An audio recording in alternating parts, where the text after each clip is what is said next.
Hello, everyone. Welcome to Illuminate's Crown Jewel Conversation. My name is Rachel Weinstein. I'm one of the past presidents of Illuminate, and it's my pleasure to moderate our conversation today with the wonderful Julia Jassey, who is co-founder and CEO of Jewish on Campus. For those of you who are new to Illuminate, Illuminate empowers Jewish women leaders who are advancing social change, and Julia is definitely doing that. Julia is a member of our collective, which is our signature leadership program that really looks to support and elevate the voices of Jewish women leaders who are doing incredible work in a host of issues.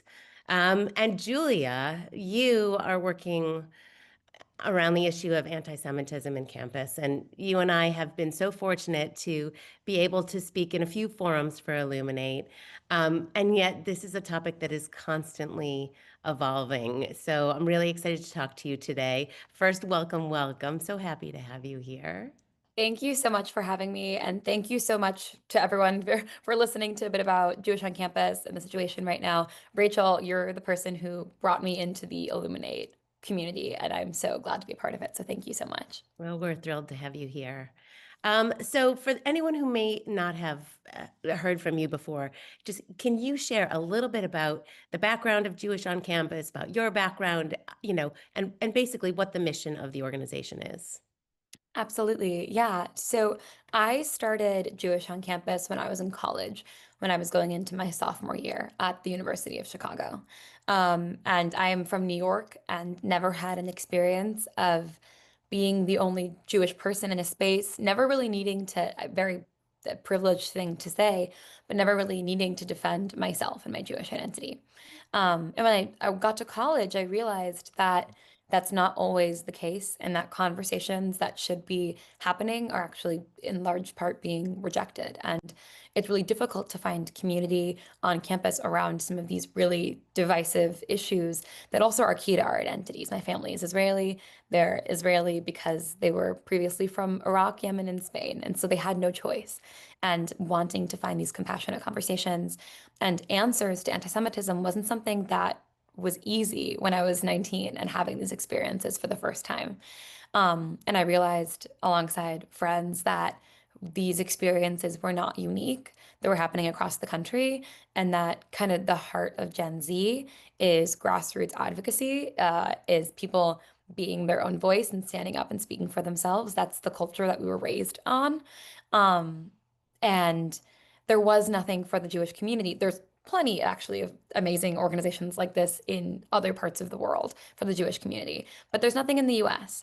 And Jewish students are a part of important institutions that work in a very top-down way, but nothing was really empowering students to begin leading now. And so Jewish on Campus started, and we've been a nonprofit organization for 5.5 years, the first Gen Z founded nonprofit combating anti-Semitism in the United States. We've been doing this since long before October 7th.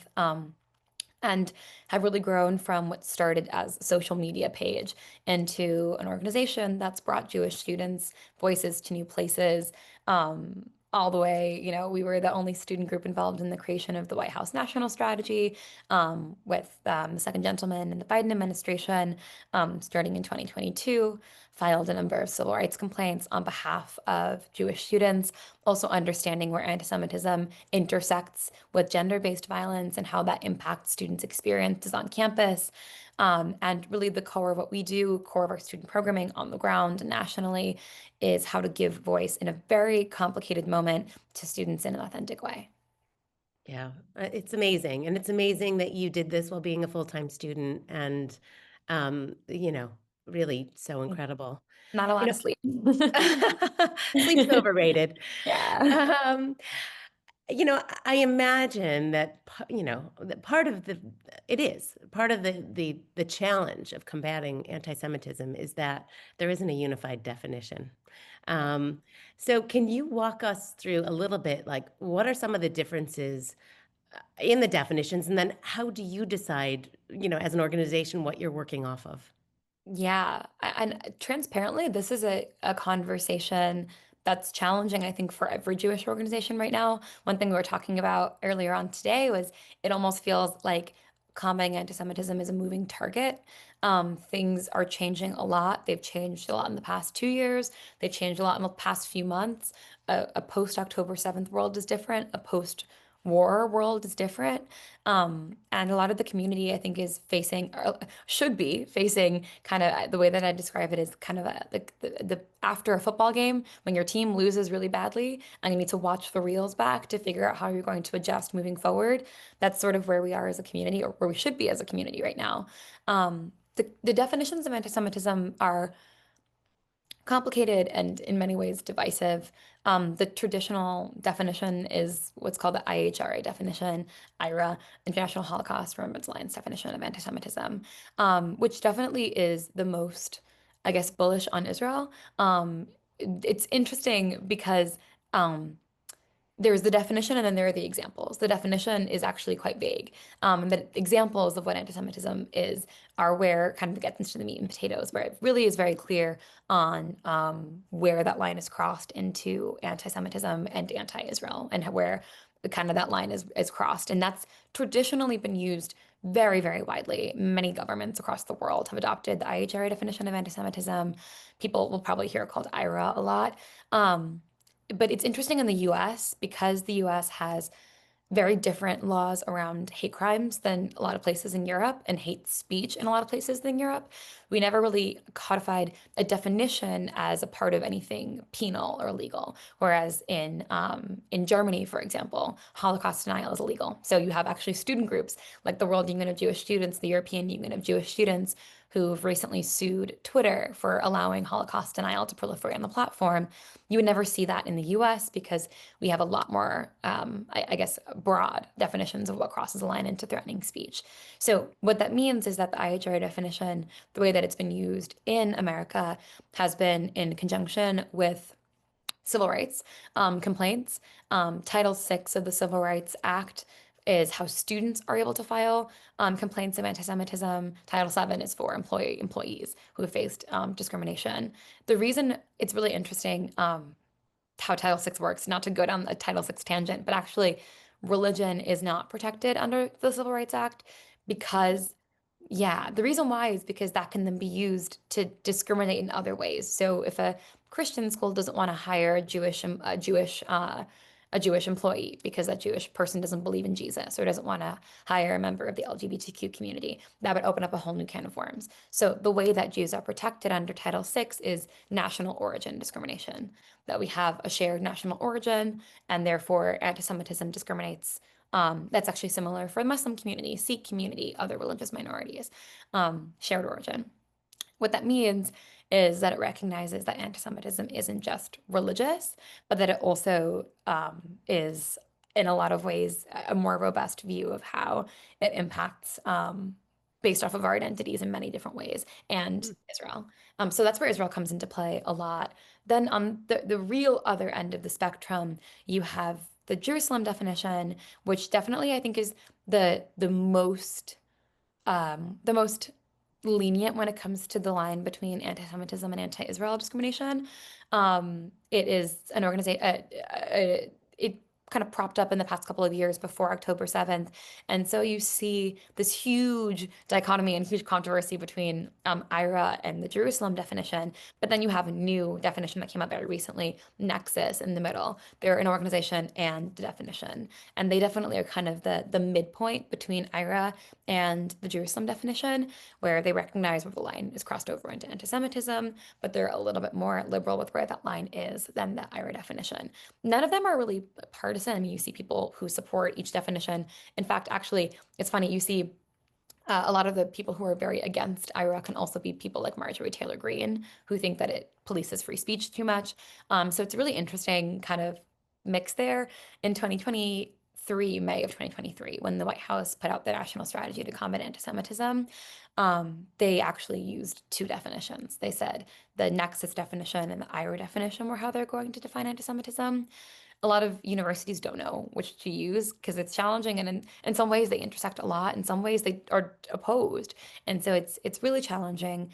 I think a lot of organizations are grappling right now with where to turn because these issues aren't so straightforward. And when you're a group like us that represents students, you're going to have a whole plethora of opinions a lot of people have a lot of different ways to view it. And so, really trying to figure out the best way to stay true to Jewish on campus and make sure that we're able to talk about where that line is crossed between anti-Israel discrimination conversations and anti-Semitism, and at the same time be, I guess, again, it's a moving target. So how we can be meeting the moment in the best and most effective way.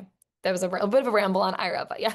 No, but I mean, that's gotta be so incredibly challenging because if there isn't a common definition that you're working off of, then what you might say is, well, that's anti-Semitism. So it's like, no, it's not. I mean, and so this idea that you're fighting against something when people are holding different beliefs is incredibly challenging. And what I do think is interesting that you talked about is that Title VI recognizes Judaism as like a peoplehood, really, which a lot of us would say we're a peoplehood. And so there is that recognition.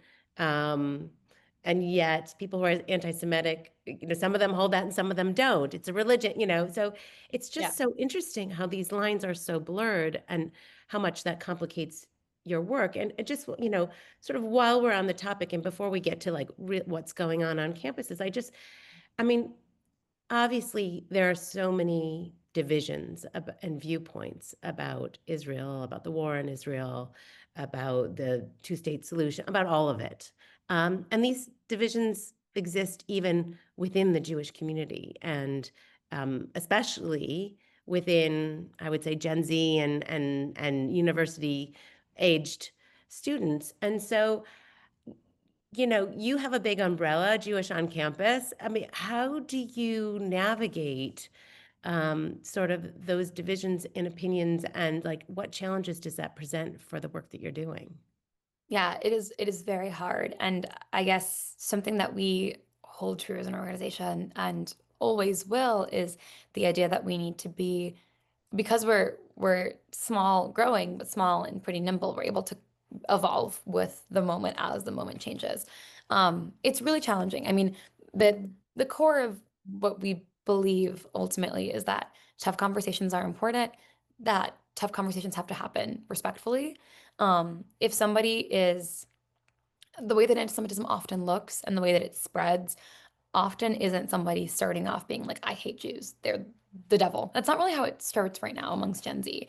It often starts with people who are online just wanting to learn more about the world, who can fall down a rabbit hole and end up in a place where they believe that Israelis don't have a right to live safely and peacefully as people. And we'll talk about the idea of anti-normalization in a little bit. I know we have some questions on that. And that really ties into this really closely. We also understand that it's important for us to be having critical conversations about the political and about the discriminatory. There's a line where that line is can get kind of blurry. We learn a lot from, I think, a real inspiration for a lot of organizations towing this line is the Israeli left and how they've navigated this, because a lot of the focus there actually is dialogue and being able to have tough conversations. We actually, and we're announcing this in the next couple of days, just added Alana Zaychik to our advisory council. She's a really incredible voice about how to toe this line, how to have tough conversations. But I think a real challenge for for those who don't know her, she a hostage family member whose family actually just came home, which is incredible, but has been a huge advocate for the hostage families over the past 2 years and has also navigated how to have tough conversations between Jews and other parts of the community, between Jewish people and Palestinian people, between Jewish communities and really any community. And she's an expert on that. So it's helpful to learn from people who've been doing this for a long time. Um, but I think the main unifying factor that our students have experienced is, regardless of where they stand politically, how progressive or conservative they may be, is there's a lack of willingness. And I know we're going to talk about anti-normalization later, but just to give like a brief view of it, it's the idea that if you speak to somebody that is whatever you loosely define as a Zionist, doesn't matter how conservative or progressive, you believe Israel should exist, then you are complicit in perpetuating it, perpetuating something awful. So you have students who want to have conversations and can't. And so actually, I think JOC is a unique space like you mentioned, trying to keep the umbrella big, but also be mission aligned. Yeah. Our NYU chapter, for example, was founded by the president of SSI, which takes maybe a more conservative view of Israel, and J Street, which takes a more progressive view in Israel. You would not see two more diametrically opposed sort of people working together most often, but they did with JOC because they can say, you know what, we can agree on the fact that we are looking for community and not being able to find it, looking for conversations and can't find it. So I think that's a big place where the line gets crossed. Yeah. Interesting. So obviously, there's been much written about the spike in anti-Semitism over the last 2 years. Certainly, in the end of 2023 and early 2024, we all watched campuses around the country erupting in protests, and we've read about anti-Semitic accounts, and I think we were following that closely, and I think much like the way that opinions have evolved, anti-Semitism on campus and the manifestation of it has also evolved over the last 2 years. So, can you sort of give us a state of the union and tell us, what are you seeing? What are your students reporting? What are the key factors we should be aware of? Yeah. I think right now there can tend to be amongst both students and Jewish people and non-Jewish people writ large a little bit of issue fatigue where people feel like they've been speaking about this for a long time and they might think, okay, now, okay, the war's over, it's over. I actually think it's more important than ever to critically focus on this issue because when you think of like, the opposite of issue fatigue, actually urgency about this issue, which a lot of our students are facing too. When you think of the next generation, what that means, college students aren't going to be on college campuses forever. They're going to be the doctors and lawyers and lawmakers. And if we aren't really, really critically tackling this issue of anti-normalization head on, we're going to end up, number one, in a really anti-intellectual, democratic system where we can't talk to each other. And number two, a system that will push Jews out. I think a big challenge that we're seeing spill over to campus and also broadly in the country is how political extremism has led to um, Jews kind of remaining on the outskirts. You see that on the very, very far right and the very, very, very far left. You see people like Marjorie Taylor Greene being actually some of the most vocal against combating anti-Semitism in general because of a lot of the challenges that have come up in either extreme. And what that means, anti-Semitism being kind of fundamentally this threat to democracy, because when you believe anti-Semitism as a conspiracy theory that Jews are at the root of all these evil, awful things, they control the world order, they control the government. When you have these sort of boogeymen to describe what the world is being defined by, you fundamentally don't believe in democracy. If you believe somebody is undermining the democratic system, that's you doubting democracy. And that's always where safety for Jews has been undermined. What that looks like on campus is really challenging. I think domestic issues, for very valid reasons, are becoming very, very prominent in the minds of a lot of college students.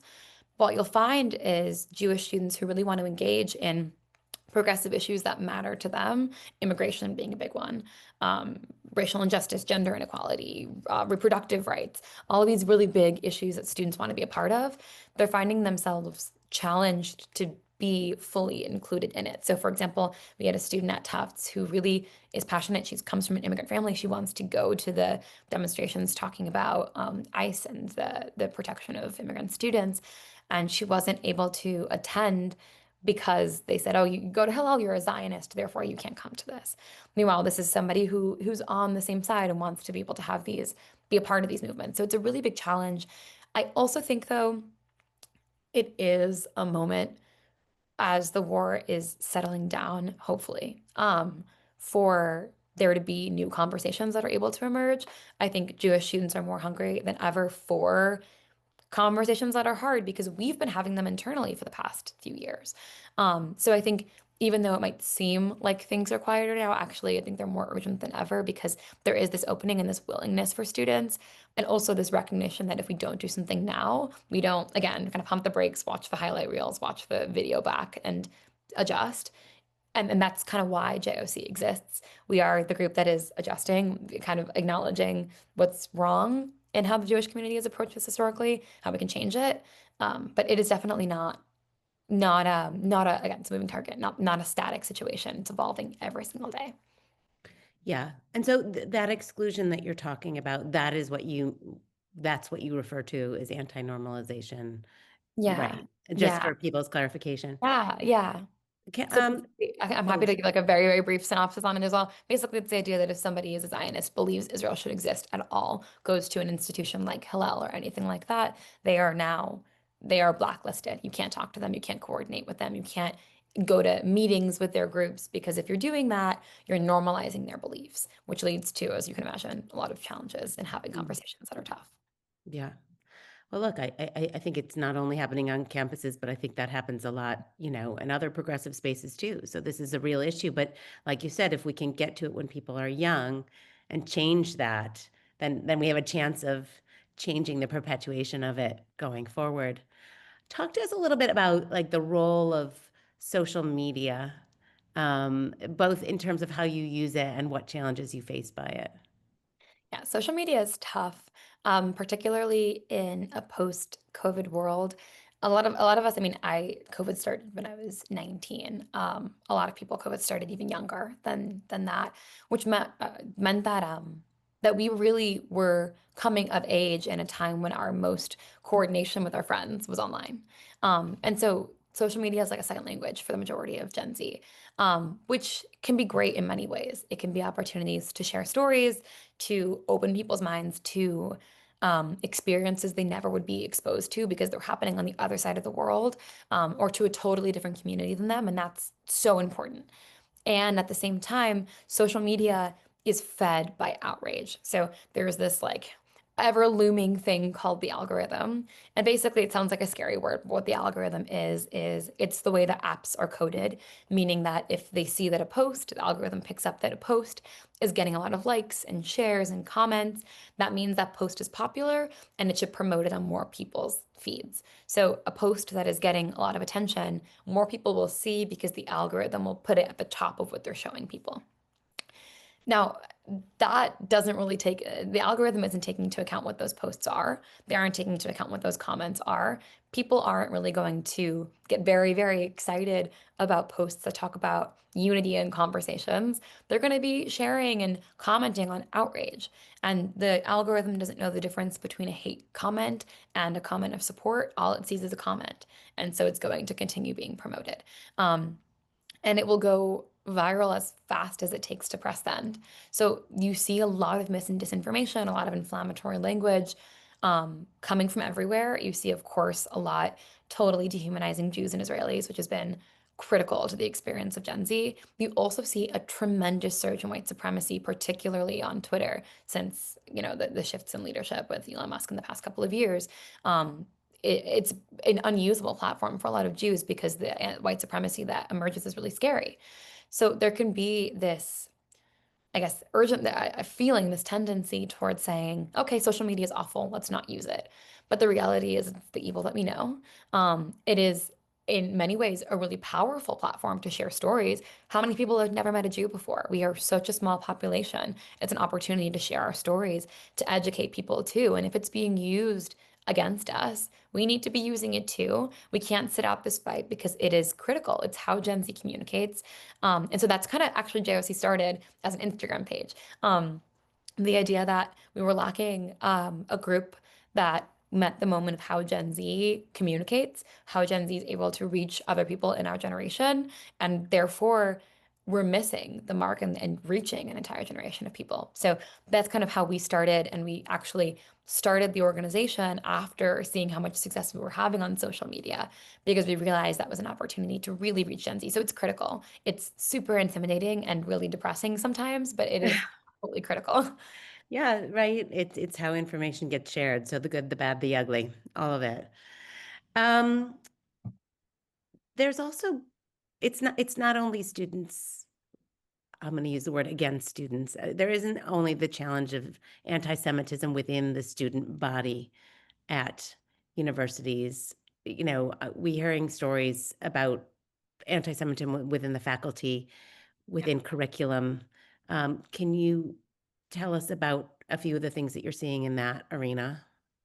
Yeah, it is very challenging. I think that also is part of the reason that students struggle to report incidences a lot because there is implicitly a power imbalance when it comes to a professor that controls your grades and a student who wants good grades. We've had students who have had entire departments that have said you're excluded from doing, or a, a student, there was a student who was in an arts major at Columbia who wanted to be a part of a play because it's part of her graduating requirement. And the producers of the play, upperclassmen, said, "You can't be a part of this. You're a Zionist." Meanwhile, you have this very progressive student who's engaged in dialogue.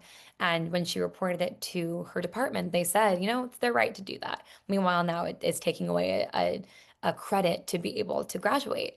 And that student was scared to report it because she's in a very small academic space and doesn't want to be blacklisted. And so that's a huge fear of students, a valid, in many ways, fear of students. And I can sit here and say all day long that's illegal. Retaliation for filing complaints is discrimination. You're not allowed to do that. But like we all know from any plethora of reporting incidences, whether it's anti-Semitism or any other thing that you're reporting, especially as women, that retaliation does happen. And that as much as we can say it's not fair, it does happen. So you have these really incredible students who are brave and who are putting themselves out there and who are reporting these incidences. And it doesn't always happen in ways that make headlines. It can happen in small ways that are interpersonal. Um, I'm also a big believer that your experience isn't just your experience because if it's happening to you, it's probably happening to a lot of other people too. And it's important that if you feel comfortable doing so, you're not just helping yourself, you're helping others too. But also, it's it's a real fear and it's something that I don't want to delegitimize when students are scared of it. And we as an organization will never pressure anyone. Like we'll talk through why they shouldn't be nervous or why there are opportunities for them to do this in a way to make them more comfortable. But and I know other groups might see this differently. Our philosophy also is that like ultimately if a student's been made uncomfortable, we want to make them feel more comfortable. But a lot of the challenge comes when professors also are sort of a part of this anti-normalization. A big one that we find challenging is the academic boycott of Israel. It's a facet of BDS that basically says that if you have professors who are Israeli, you shouldn't work with them. You're academic boycotting them. I had my thesis advisor in college was this awesome professor from Haifa who taught a class called Israeli-Palestinian Peacemaking and Religion. And that class was boycotted at U Chicago as a part of the academic boycott. And it's funny, the class actually became more popular after the boycott. But here you have this class that is about peacemaking. It's about finding better ways through in the future. And because it's taught by an Israeli, nope, boycotted. In fact, actually, I think anything called peacemaking about Israel and how like this is not gonna be really popular right now, unfortunately. But it's really important. And we've engaged historically in dialogue between Israeli and Palestinian young leaders. It's important, but seeing them on campus doesn't happen so much that happens behind closed doors because a lot of people don't want to publicly associate with Zionists. Yeah. Though I don't think it's limited to viewpoints on Israel. Just this weekend, I was with friends who have a university age student, and his math professor scheduled an exam on Yom Kippur. Yeah. And he went to the professor and said, to go and reschedule it. She's like, no, we don't reschedule exams. He's like, well, but this is a religious holiday. I can't take, it's the department's stance that we do not do this. And this was important for listeners because it is often an outlet. He went to Yeah. the Hillel director, Good. who was an advisor, and that Hillel director, who works closely with the administration, obviously advocated on his behalf. Good. And the ultimately the exam was moved. So, I was like, gonna say if you didn't do something about like let's talk because that's not yeah, wrong. no, but so I think it's important to say, like, yes, there's a lot around Israel, but like Yeah. this is around a lot. Yeah. Um, A lot of regional in differences too. Oh, sorry. Sorry. A I was lot of just gonna regional put differences. yeah. In New York City, we have unique challenges because not every campus is a campus. It's not like this bucolic setting that's gated in some, country. So what happens on those campuses? Let's just take NYU, for example, where there is a Yeah. sort of campus, but it's not really clearly delineated. Yeah. NYU definitely is the most challenging example because a lot of the time we'll have students that say, hey, there's this guy that walks around with the white supremacist sign. I think a lot of people, if you've lived in New York, you've probably seen this guy at Grand Central all the time with his the cross that he's wearing is actually a white supremacist symbol. And he'll be standing right by the NYU campus, right by their train station every day. And the university can't do anything about it because it's off university property and it's a public space and it's considered free speech. And it's a really big challenge. At that point, I guess all you can do is make awareness and education. And students, there aren't many resources and options for them. It also happens on closed campuses too. I mean, you saw that a lot with the protests, I mean, at Columbia and at NYU happening in either direction, where you have a lot of the people who were really adamantly, on either side actually being people who weren't students there. And it led to a lot of stoking the flames in 2024 when that was really the peak of the encampments and the big protests that were happening. That happened at NYU in the park. That happened at Columbia a lot too, even though it is not. I mean, now it actually is a closed campus. To be able to go to Columbia, you need certification from the school if you're not a student there, because people were going and were kind of stoking division, whether that was participating in the side that was against Israel or participating in the side that was for Israel. It just really stoked the flames, which really comes down to the idea that kind of transcends this whole issue, which is students have a very particular way of communicating. And if we want to be able to reach them, we have to really lean on their voices because sometimes what could be kind of coming from outside actually can make things harder. For sure. I kind of want to zoom in a little just to give people a better understanding of like the structure of Jewish on campus and like, how big you are as an organization, but then really about how you're structured on campuses with your student representatives. So can you give us a little overview Yeah. on that? Yeah.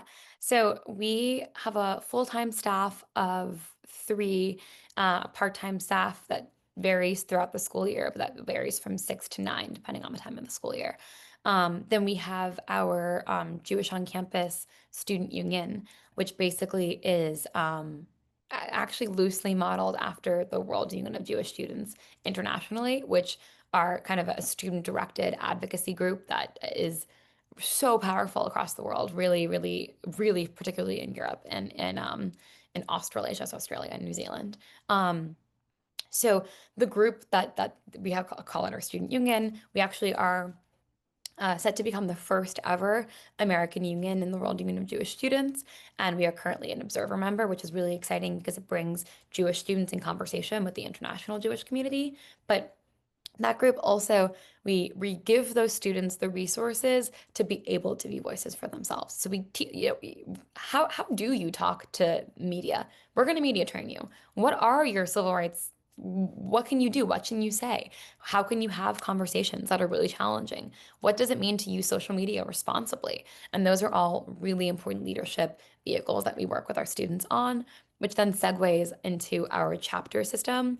Yeah, someday down the line, every single student in the student union will have a chapter coordinated with them. But actually, chapters are quite new. We started our first chapter last school year with one chapter, and we should be ending this calendar year with 20 and this school year with 25. So we are growing very quickly. We would have double that if we had the staffing kind of to meet it. But we're really excited. And how that works basically is we look at our adversaries on campus.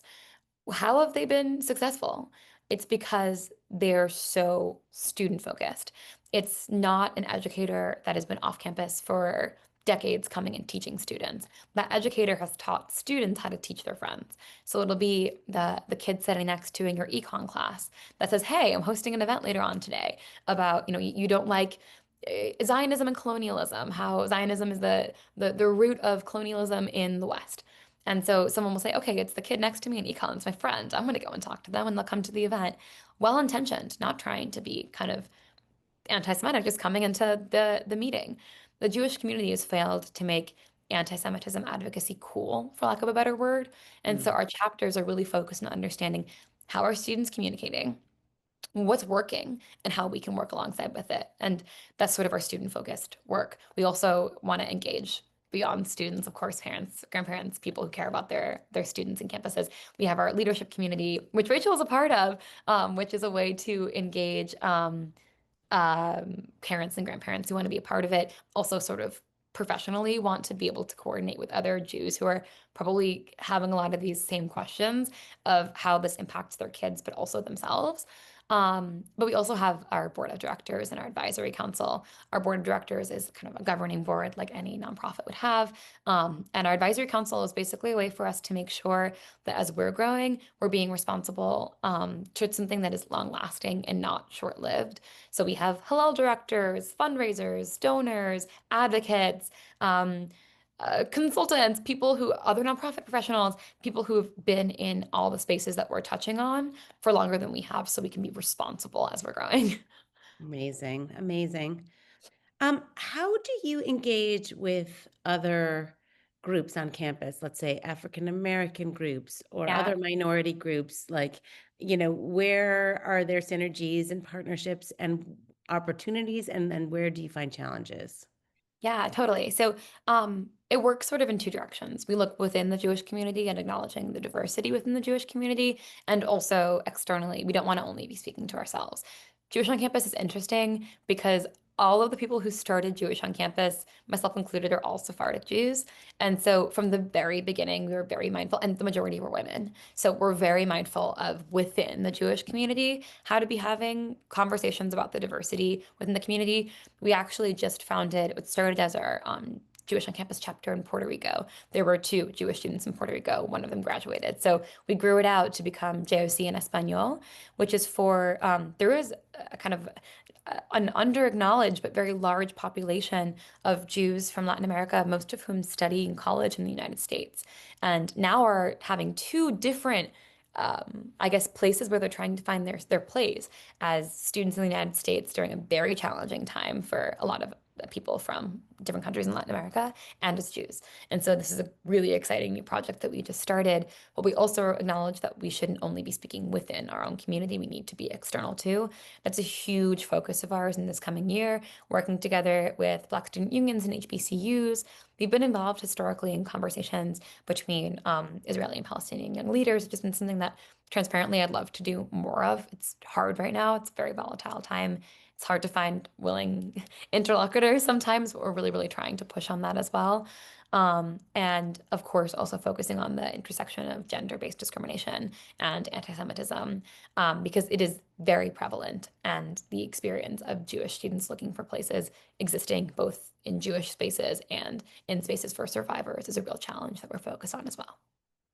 Can you elaborate on that gender, Yeah, yeah, that I guess piece? to give, yeah, 100%. To give a really sad example, I guess. We one of our first Title VI complaints happened at SUNY New Paltz. We had two students. One was Israeli, or one is Israeli, one is American. Both of them posted something on their Instagram stories about Israel. Nothing controversial. I mean, these are like just two students posted something. One of them went to Israel to visit. One of them is Israeli and posted something on her story. And both of these students were survivors of sexual violence and were a part of a student chapter of a support group for sexual assault survivors. Actually, one of them helped to start the chapter, so really heavily involved. Um, Not only were these two students kicked out of the club.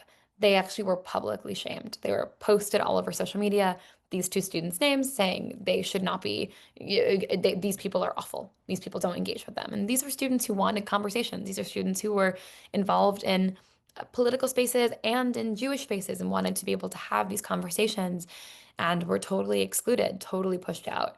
And unfortunately, you see that happening a lot. Thankfully, those students finally, the Title VI process is so slow and arduous, but finally got resolution with the university. And now all student chapters of student clubs across the SUNY system all have to take anti-discrimination trainings far more robustly, including anti-Semitism, which is really important because it's a part of the larger conversation about discrimination.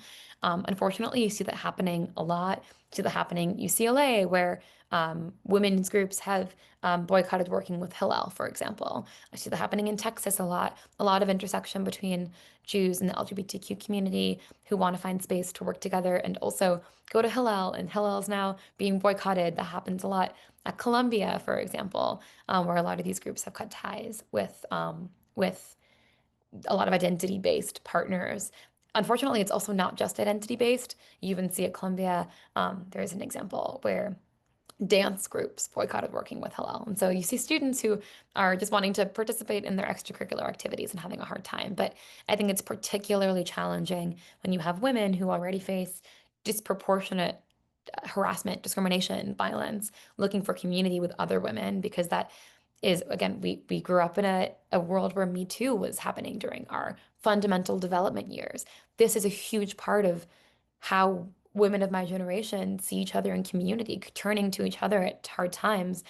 And we want to be able to embrace our identity beyond just the Jewish community, have friends who are in other communities who can commiserate with what Jewish women have been through as women, not just as Jews, but as women. And it's definitely a huge challenge. And I also will say, when it comes to the increase in white supremacy that we've seen online, and I can speak to this from personal experience, it is disproportionately impacting women with public platforms in really frightening and violent ways. And so it's really intimidating for a lot of people. Yeah, I'm sure.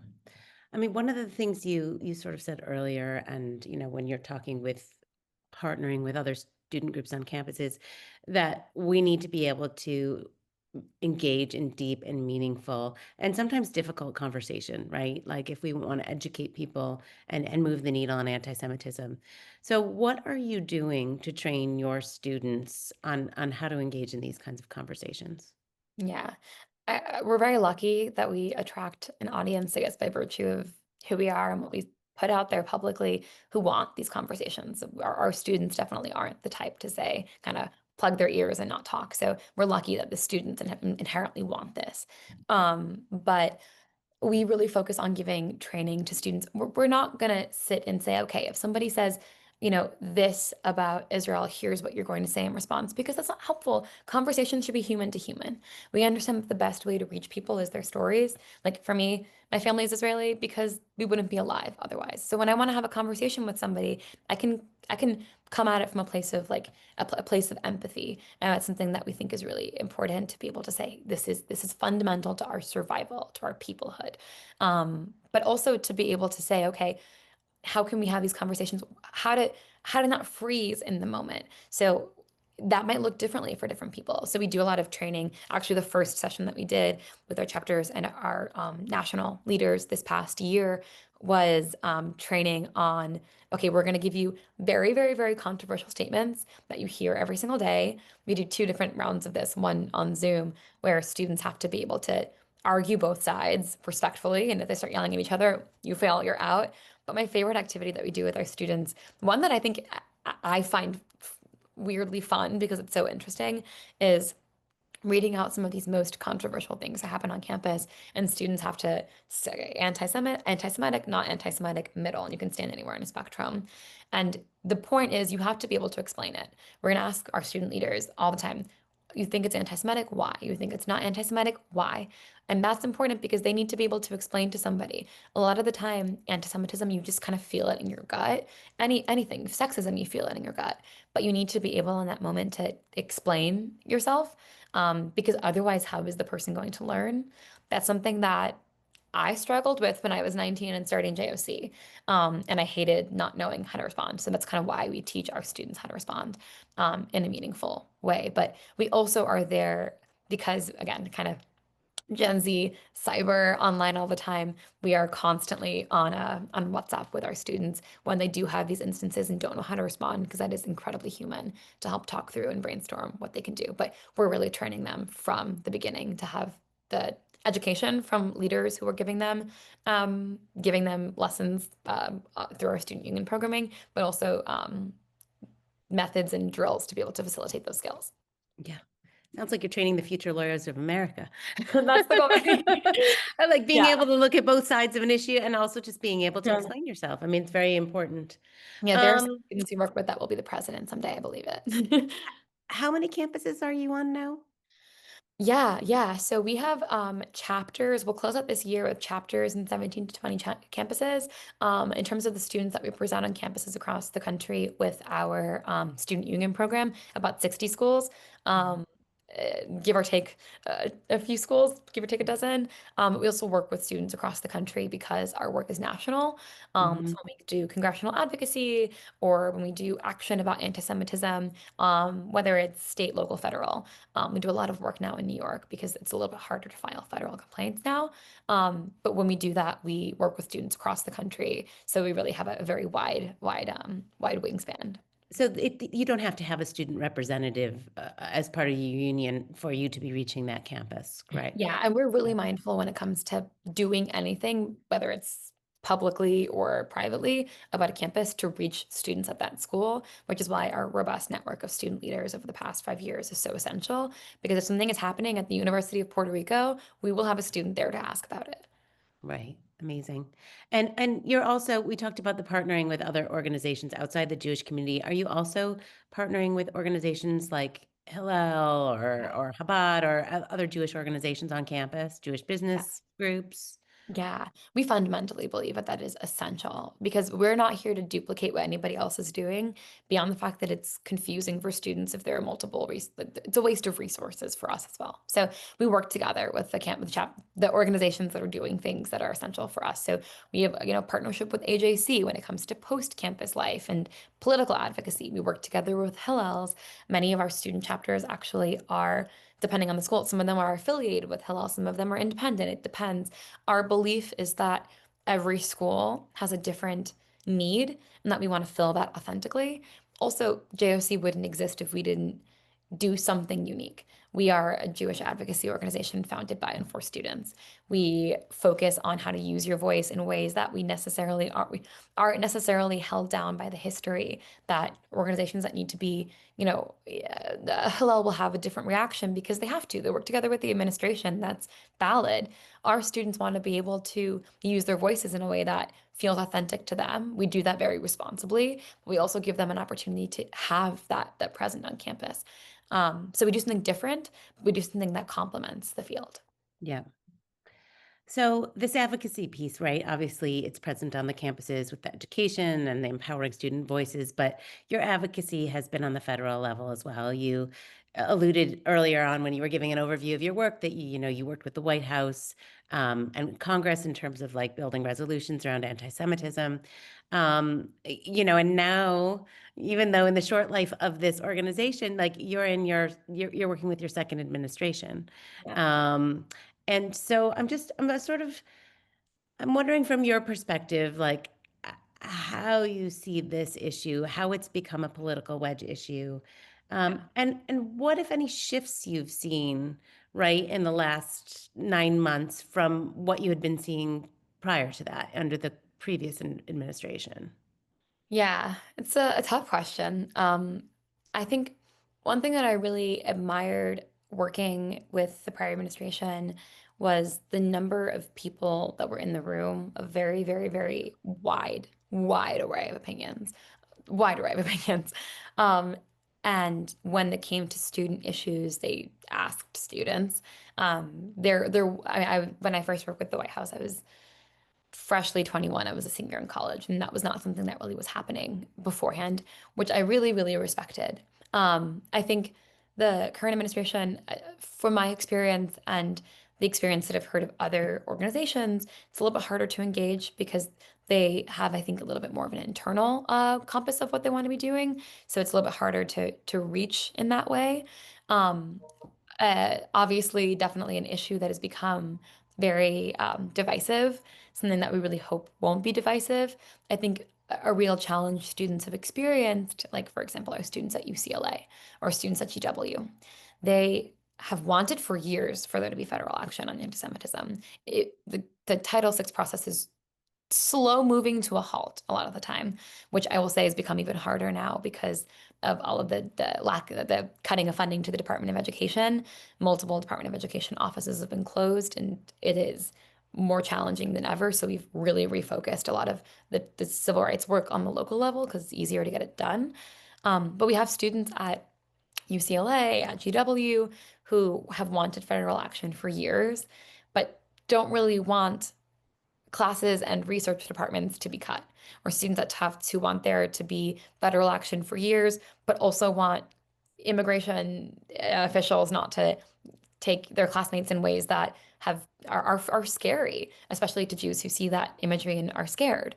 So I think that there's a lot of desire for action, but for the action to be done in a way that actually speaks to students' experiences and isn't going to, I guess, further fan the flames of what's already a very divisive and complicated issue. Um, and that being said, I think a lot of students, what they're looking for is an opportunity to be heard while action is being taken. And that's happening now on a state level as well in a meaningful way. We actually worked really closely with the governor, Kathy Hochul in New York, and multiple members of the city council to get passed what's the first in the country, Title VI enforcement on the state level. So like NYU is a whole different beast now. Like they're really putting effort in working with the state because the federal system is just so slow right now. It's not going to happen. And so we really try to be mindful and adjust based off of what's happening and what our students want. Yeah. We're running out of time, but I have a couple Yeah. quick last questions for you. Um, so, um, look, I think almost everyone listening has got a college age student in their life, with a child, a grandchild, a niece, a nephew, a family friend.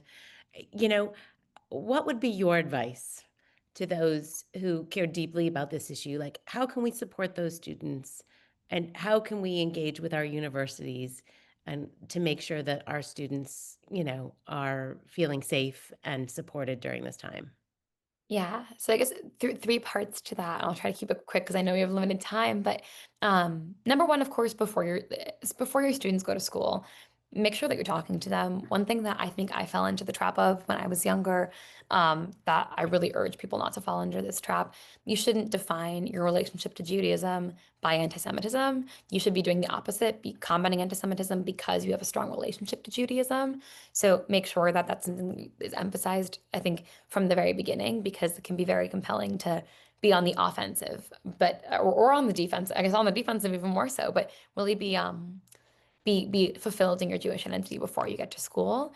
I think another kind of more practical thing, you mentioned alumni and speaking to your alma maters. Students have a very hard time speaking to their administration because fundamentally, I mean, they don't really have any pull over the pockets of the administration. Alumni have a lot more ability to reach administration.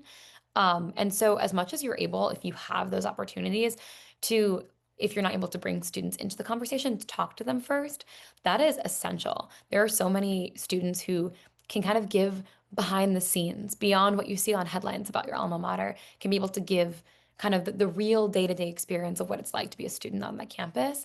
And as much as you're able to bring students into those conversations, if you have access to those rooms, we find that alumni who do that can have immense impact because they're able to most accurately depict what's happening on campus. And also, I mean, when it comes to the desire to want to get involved, which is incredibly important and comes from a place of love for your family and your children, just make sure that when you're doing that, you're really leaning on them for how to communicate. Because a lot of the time, they want to be able to meet the moment and how they're communicating with their peers. And it's very confusing the way that Gen Z is rapidly evolving and how speech how what talking points to use, which speech to use, how to articulate these points. And there are ways that work and there are ways that actually don't work. And so making sure that this well-intended effort is being put to good use by really speaking to your students and seeing how you can best support them. Amazing. Thank you. And finally, I'd love for you to share your experience in the collective and how it's impacted you. I mean, certainly over this last period of time, as your organization is expanding, as you've been going through all that you've been going, how has it supported you? How have you leveraged relationships that you found there? Yeah. How have you benefited from being part of the collective? Yeah, I would recommend the collective to anybody and everybody. I mean, it has been so transformative. I think for me, I'm quite significantly the youngest person in the cohort, and I am immensely grateful that Illuminate chose to take a chance on me and my work in their organization.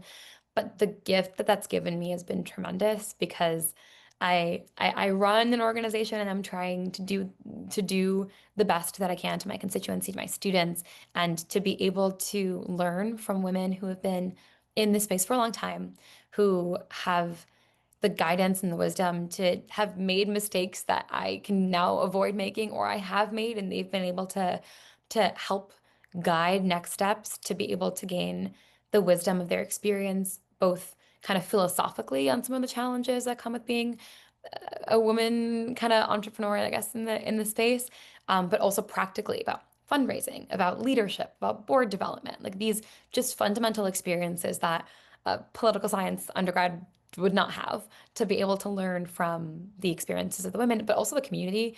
I mean, especially over these past 2 years, being a group of mostly Israeli and American women. Of course, we have women from other places too, from women from Uganda, women from Canada, but to go through kind of the domestic political strife of the past few years, and also speaking with Israelis and hearing their perspectives firsthand. I think we've almost trauma bonded in a way over the past few years of going through all of this together. And so I have so much love for the women in the cohort and just from the experience. It's been so transformative. And I genuinely mean all of this. I'm not just saying it because we're on a call. I genuinely mean it has been. We can feel it. We can feel Yeah. it. I venture to say, Julia, that you are offering them as much inspiration as they are offering you. What you've been able to accomplish, even at your young age, is incredible and truly inspirational. And your drive and your passion. So I'm sure you are rubbing off on them as well. I I'm appreciate I'm it. Thank so you. happy we got a chance to chat today. How quickly our time has flown. I just want to say Yeah. to our listeners, like if this is an issue that is important to you, and this is something that you care about, please consider supporting Jewish on Campus. You can visit their website if you want to get more involved. If you have a campus you want to get more involved, reach out to Julia. She's very receptive. She is emblematic of the kind of women that we are supporting at Illuminate. So if you've so moved, also please consider making a contribution to Illuminate, and you can visit our website. Um, Julia is one of the 70 plus women that we have supported, and we are building a global network where philanthropists and activists can interface with grassroots leaders like Julia to really make change. And the next opportunity for you to meet some of these women would be at our convening, which is coming up on Thursday, November 20th. We'll hope you'll join us. It's going to be a really inspirational day with a lot of speakers and panels and opportunities to network and meet some of the other wonderful women in our collective. We also hope you'll tune in to our next Crown Jewel conversation, which is scheduled for December 4th at noon. It's a Thursday, and more details about that will be sent out over email soon. But mostly just Julia, thank you so much for joining us today. It's always a pleasure. Thank you guys so much for having me. I really appreciate it.